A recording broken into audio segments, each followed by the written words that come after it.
What's going on, guys? It's Rank Up, and today I have some updates for Battlefield 4. Yes, I know I've been on a little bit of a hiatus, and I apologize for that, but I'm back in the action, and I have some news to provide for you guys, so stay tuned. This is going to be a great episode. Here we go.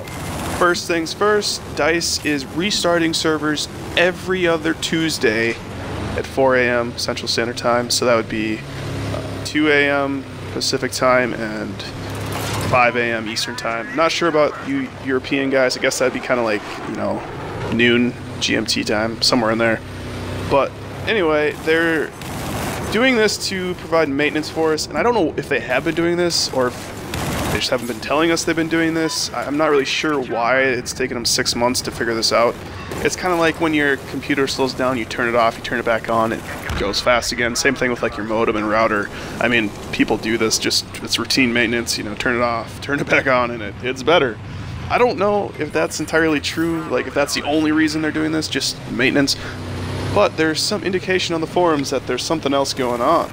Now, basically, this is all somewhat speculation. It's not 100% true per se, but I'm just going to delve right into it, and you guys can kind of sound off below and tell me what you think. But basically, there's some new co-location partners for Battlefield 4 on consoles. Specifically, the PS4 has had a update with the i3d.net in Amsterdam, which is in Europe.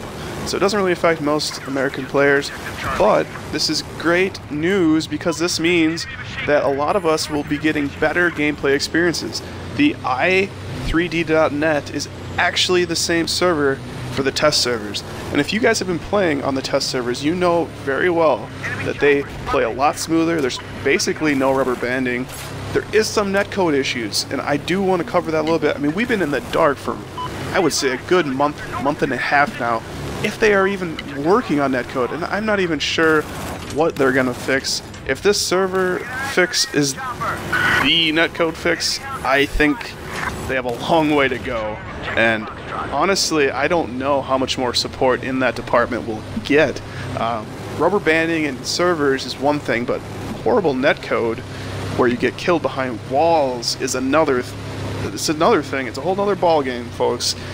If your game runs smooth, that's great, but if you're getting shot behind walls, that's still not as fun as it could be. So they have a long way to go, and they should really be communicating with the community. And I know a lot of people have questions. Forums are blowing up with lots of things right now. Another big thing that just happened last night with the server restart, there are 44-man servers instead of the 64-man server. I mean, they're still both. There's still an option, but why are they limiting 64 players down to 44 players? If you go look at your server browser, there are servers that are capped at 44 right now. Quite a few of them, too. I have a theory on this. I believe they're looking at player count in relation to rubber banding, and it's clear that a lot of people are thinking the higher number of players, the more rubber banding that happens.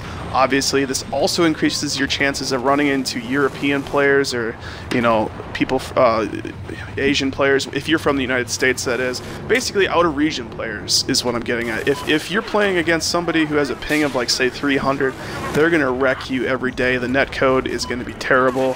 You're going to get shot behind walls. You're going to be shooting at somebody, thinking you have them lined up, you know, you got the drop on them, they turn around and kill you in like blink of an eye, you're dead. So that kind of stuff is frustrating, and you know, if they can fix this netcode, I think this game's gonna be awesome. It already is a really great game. Don't get me wrong, it's a fun game, but without all of the issues with rubber banding netcode, it's going to be that much better. No other first-person shooter can do this. Now here's a great showcasing of my sniper skills. I don't usually snipe too much, but when I do, I go for the headshots. Boom! Headshot! Alright guys, that pretty much wraps it up for today's video. I hope you kind of learned something. If you have questions about the location servers, just leave comments below and I'll try my best to address everything for you. But thanks for watching, thanks for hanging out, and this is Rank Up, signing out.